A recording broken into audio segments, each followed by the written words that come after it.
Dartmouth, 7-2 overall and 4-2 in IV play, piled up 421 yards of offense while allowing just 264. Sophomore receiver Hunter Hagdorn enjoyed the first two-touchdown game of his career, and the Big Green kept alive its hopes for its 19th IV title.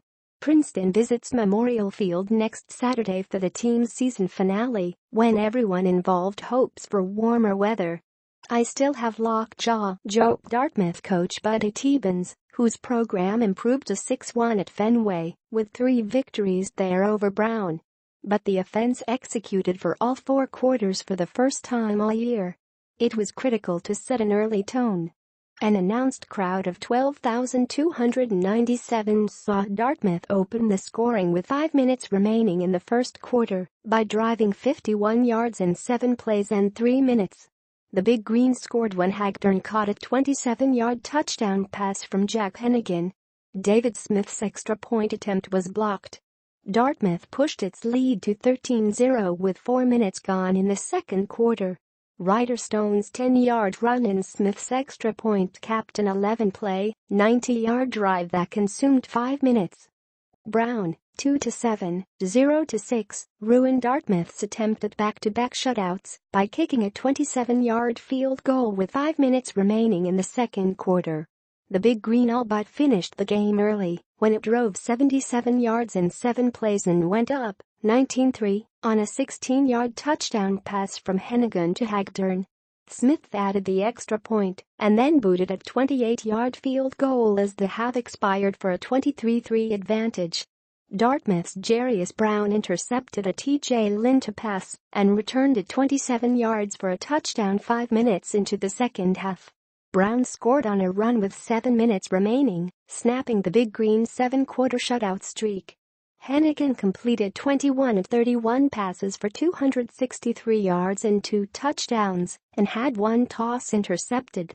Hagdorn caught 4 passes for 91 yards and 2 touchdowns, and Drew Estrada had 6 receptions for 57 yards.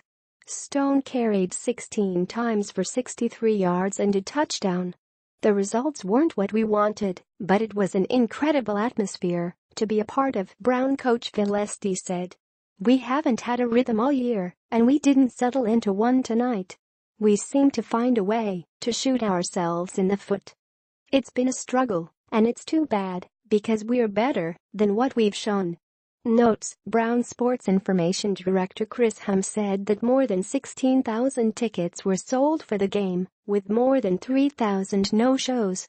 Backup quarterback Jake Pilata got in the game with 7 minutes to play. Friday's result was the 7th time in last 8 years the designated host team has lost. Dartmouth offensive lineman Justin Caw used crutches to walk across the field and off at one end of the first base dugout during the third quarter. Big Green coaches and staff members wore the same caps used by the Dartmouth baseball team, which feature an Old English D on the front. Baseball coach Bob Whalen attended the game and said dozens of his former players also were at Fenway. The second quarter took an hour to play.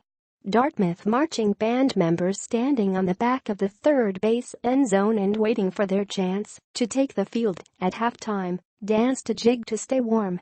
Dartmouth shut out Cornell last week, and the last time it shut out back-to-back opponents was with Boston University and Yale in 1977.